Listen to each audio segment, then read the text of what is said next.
Good morning student. Vidya Bharati द्वारा संचालित online class में आपका हार्दिक अभिनंदन। आज हम कक्षा 11 विषय विज्ञान के अंतर्गत पहला वीडियो हमारा समुच्चय, जिसे अंग्रेजी में बोलते हैं सेट। तो आज हम समुच्चय के बारे में अध्ययन करेंगे। समुच्चय किसे कहते हैं, समुच्चय को किस प्रकार व्यक्त करते हैं, समुच्चय के क्या प्रकार होते हैं, इन सब बातों को लेकर के आज हम बातचीत करेंगे। प्रश्नावली 1 हमारे पास समुच्चय है। समुच्चय की सबसे पहले परिभाषा, यानी समुच्चय कहते किसे हैं। तो सभी विद्यार्थी कॉपी पेन साथ रखेंगे। जो परिभाषाएं या जो मुख्य बिंदु इसके मैं लिखवा रहा हूँ उनको आप राइट डाउन करते हुए चलेंगे। सबसे पहले परिभाषा है वस्तुओं के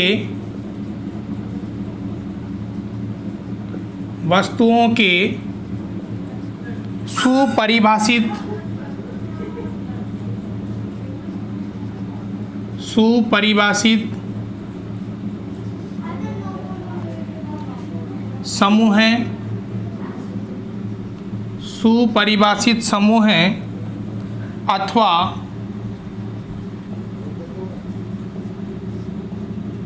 संग्रह को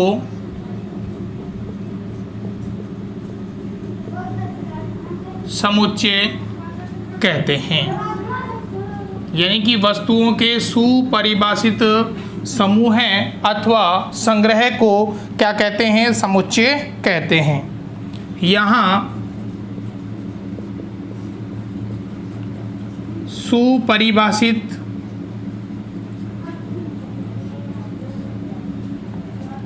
शब्द से तात्पर्य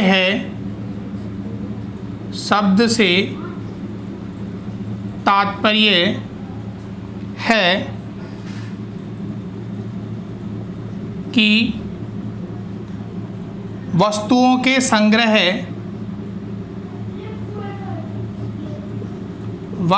के संग्रह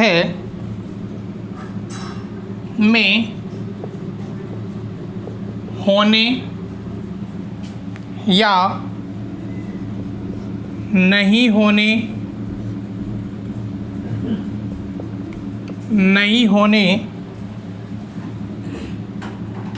में कोई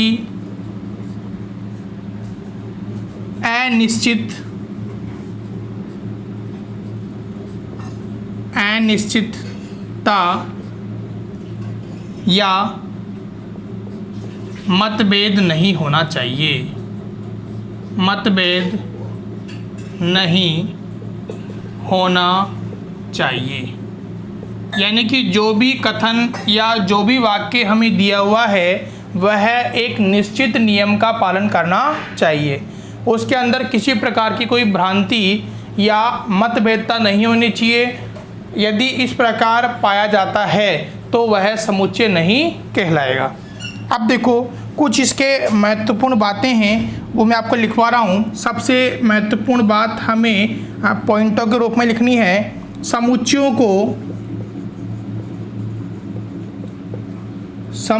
को अंग्रेजी वर्णमाला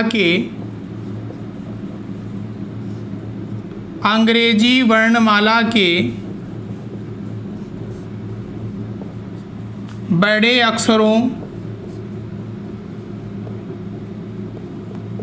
अक्षरों ABCD इस प्रकार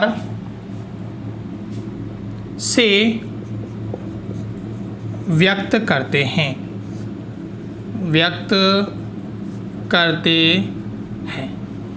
इसके बाद में समुच्चयों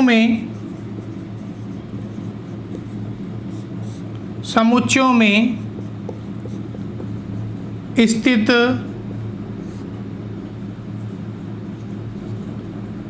अवयवों को छोटे अक्षरों ए बी सी डी से व्यक्त करते हैं। यानी कि जो समुच्चय होगा उस समुच्चय को हम क्या करेंगे, अंग्रेजी वर्णमाला के बड़े अक्षरों द्वारा, और समुच्चयों के अंदर जो स्थित अवयव होंगे उन्हें हम अंग्रेजी वर्णमाला के छोटे अक्षरों के द्वारा क्या करते हैं, प्रदर्शित करते हैं। अब यहाँ हमें ध्यान रखना है, अगला बिंदु है यदि x किसी समुच्चय A का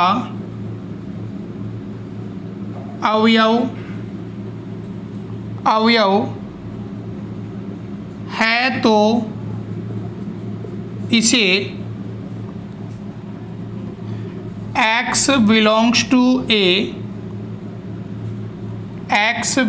to A से तथा x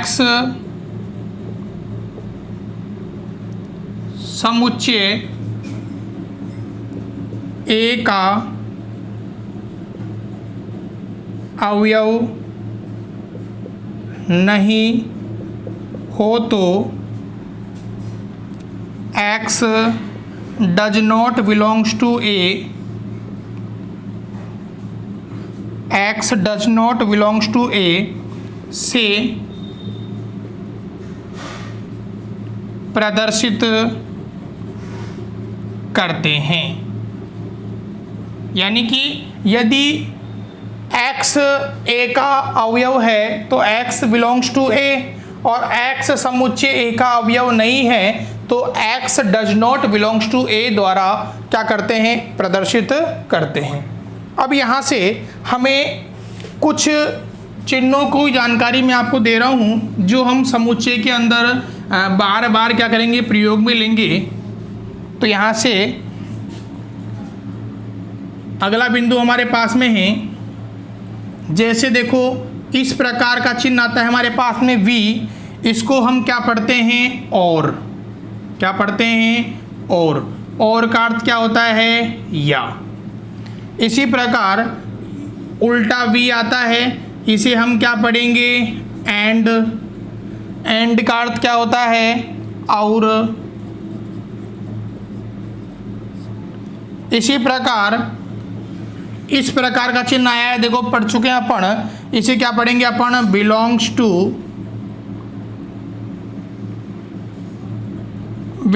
टू, इसका मतलब क्या होता है, अवयव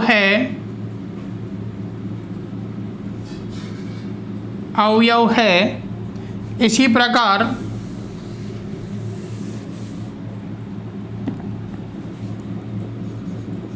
इसका अर्थ होता है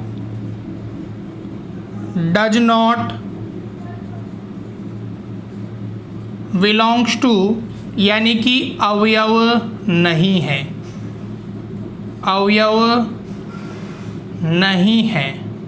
तो आपको समुच्चय के दौरान इन चिन्हों का देखने को मिलेगा, तो इनका अर्थ हमें पता होना चाहिए। वी का अर्थ क्या होता है, और, या।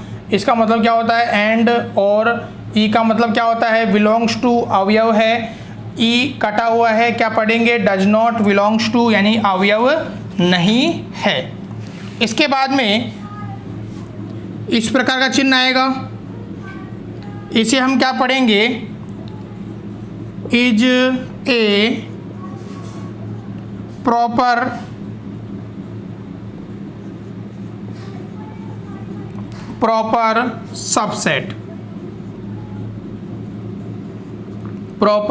सबसेट, यानी कि एक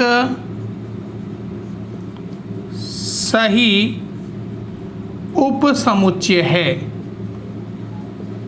सही उपसमुच्चय है। इसके बाद में इस प्रकार का चिन्ह आएगा, इसे क्या पढ़ेंगे, इज नॉट ए सबसेट, यानी कि एक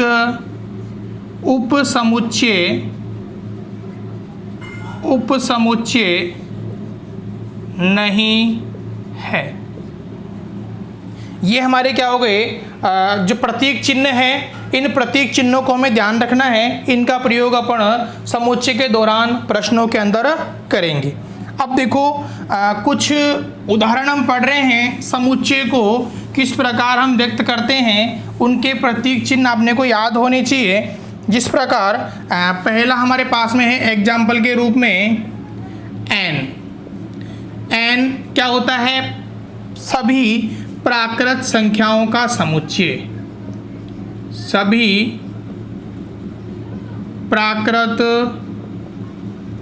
संख्याओं का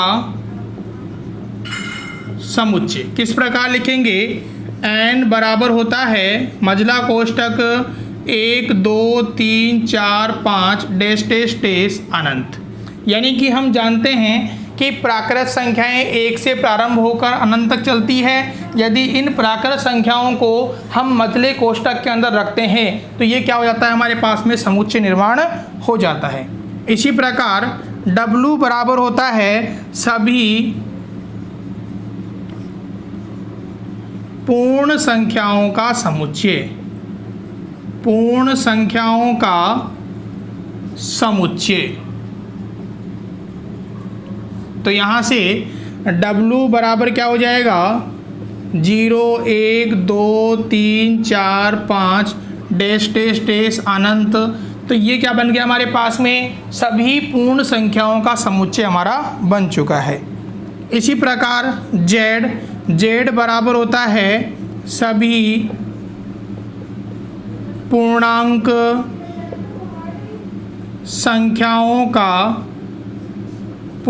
संख्याओं का समुच्चय।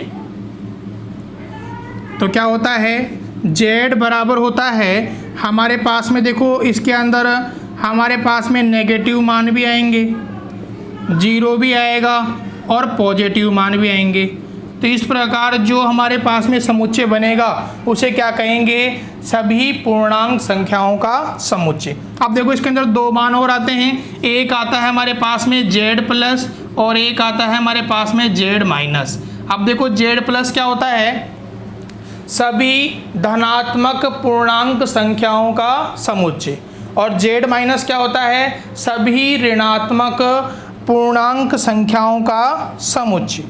इसके बाद में R बराबर होता है सभी वास्तविक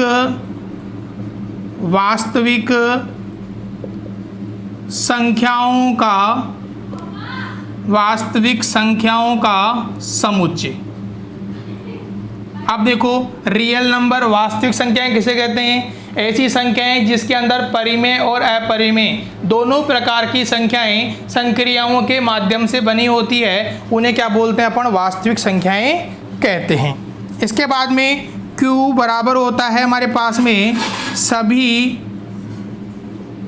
परिमेय संख्याओं का समुच्चय, सभी परिमेय संख्याओं का समुच्चय। और अगली हमारे पास में C बराबर होता है सभी काल्पनिक संख्याओं का समुच्चय। तो ये प्रतीक चिन्ह अपने को याद रखने हैं कि n बराबर होता है प्राकृत संख्याओं का समुच्चय, W बराबर होता है पूर्ण संख्याओं का समुच्चय, Z बराबर होता है पूर्णांक संख्याओं का समुच्चय, R बराबर होता है वास्तविक संख्याओं का समुच्चय, Q बराबर होता है परिमेय संख्याओं का समुच्चय और C बराबर होता है काल्पनिक संख्याओं का समुच्चय। अब इसके बाद में हम पढ़ेंगे समुच्चय का प्रदर्शन, यानी कि समुच्चय को किस प्रकार प्रदर्शित किया जाता है। समुच्चय का प्रदर्शन यानी कि समुच्चय के प्रकार। समुच्चय का प्रदर्शन या इसे हम बोल सकते हैं प्रकार। तो देखो यहाँ से समुच्चय को हम दो प्रकार से प्रदर्शित करते हैं। नंबर फर्स्ट आपके पास में है सारणीबद्ध रूप,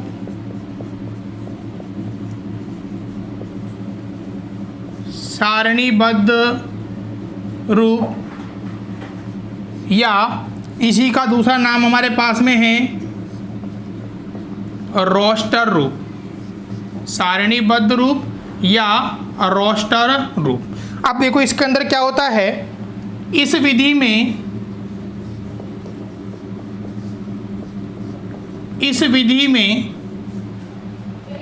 समस्त अवयवों को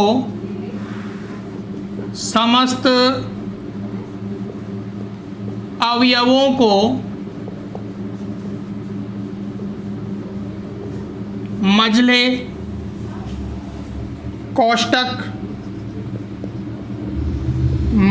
कोष्ठक किस प्रकार बनता है, इस प्रकार बनता है। मझले कोष्ठक के अंदर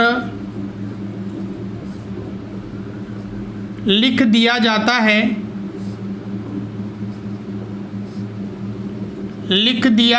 है तथा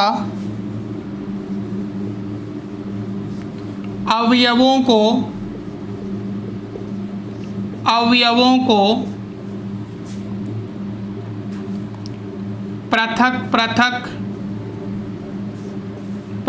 पृथक प्रदर्शित करने के लिए कोमा का चिन्ह लगाते हैं, कोमा का चिन्ह लगाते हैं। साथ के अंदर इसके अंदर ध्यान रखना है, इसमें अवयवों की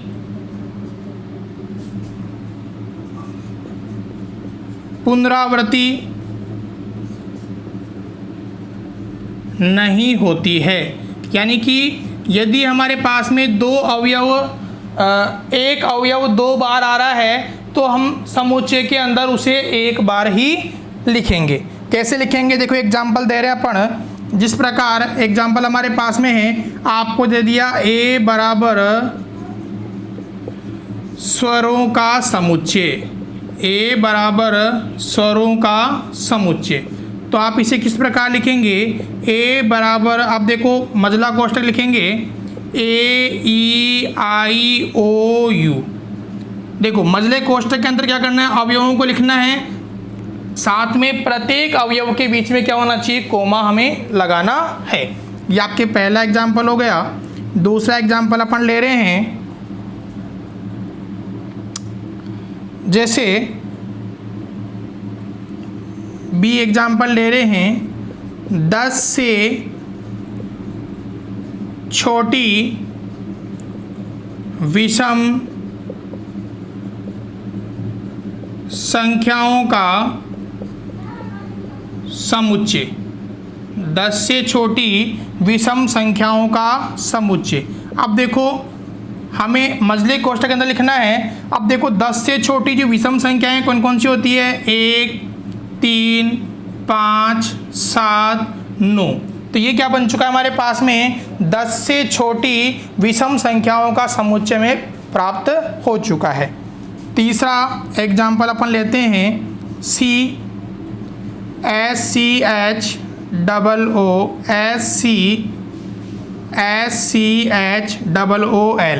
स्कूल शब्द का समुच्चय, स्कूल शब्द का समुच्चय।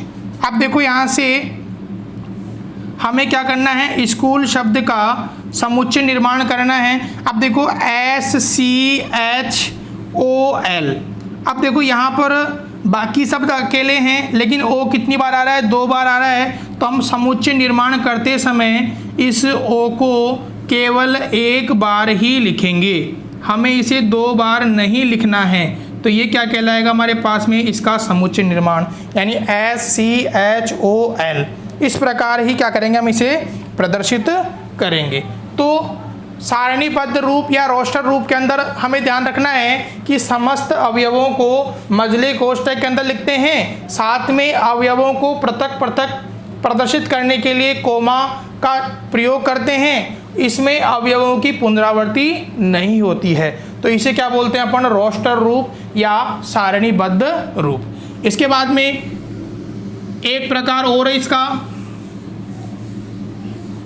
प्रकार नंबर 2, जिसे हम पढ़ते हैं नियम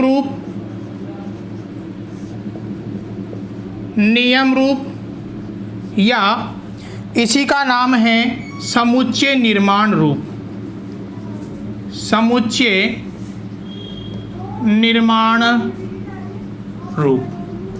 अब देखो इसके अंदर क्या करना है, इस विधि का प्रयोग, इस विधि का प्रयोग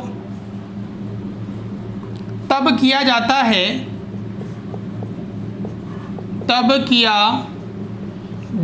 है,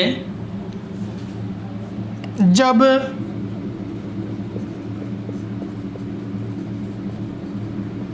समुच्चय में अवयवों की संख्या बहुत अधिक हो। यानी कि यदि हमारे पास में समुच्चय के अंदर अवयवों की संख्या बहुत अधिक है तो हम क्या करते हैं, समुच्चय निर्माण विधि का प्रयोग करते हैं। इस विधि में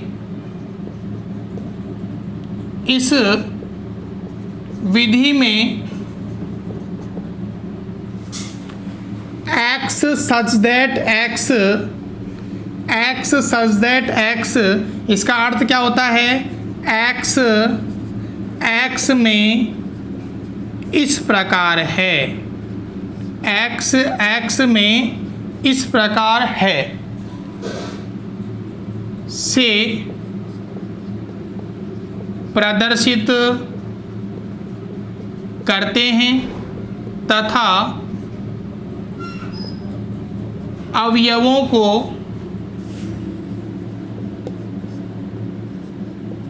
मझले कोष्ठक में लिखते हैं तथा उसका नियम या कारण भी दर्शाते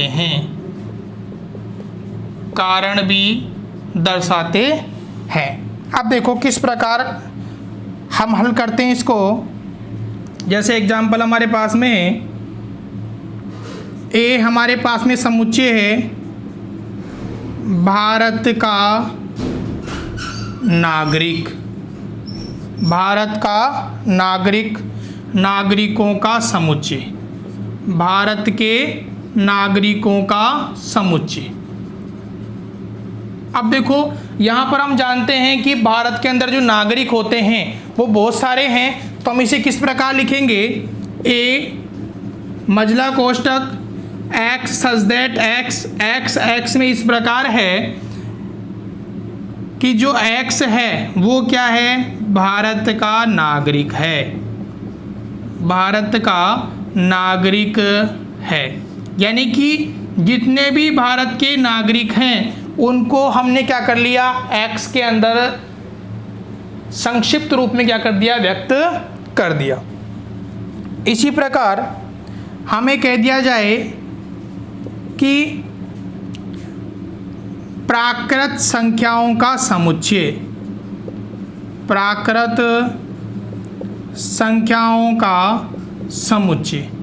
अब देखो हमारे पास में जो प्राकृत संख्याएं हैं वो क्या होती है, एक से प्रारंभ होकर के अनंत तक चलती है। तो हम क्या करते हैं, इन्हें संक्षिप्त रूप में लिखने के लिए 1 2 3 4 इस प्रकार 3-4 संख्याएं लिखेंगे, लास्ट में क्या कर देंगे, अनंत कर देंगे और इसे क्या कर देंगे, मझले कोष्ठक के अंदर बंद कर देंगे। तो ये क्या बन गया हमारे पास में, प्राकृत संख्याओं का समुच्चय बन चुका है। इसी प्रकार एक और एग्जाम्पल ले लेते हैं अपन। जैसे हमारे पास में है सभी सम संख्याओं का समुच्चय।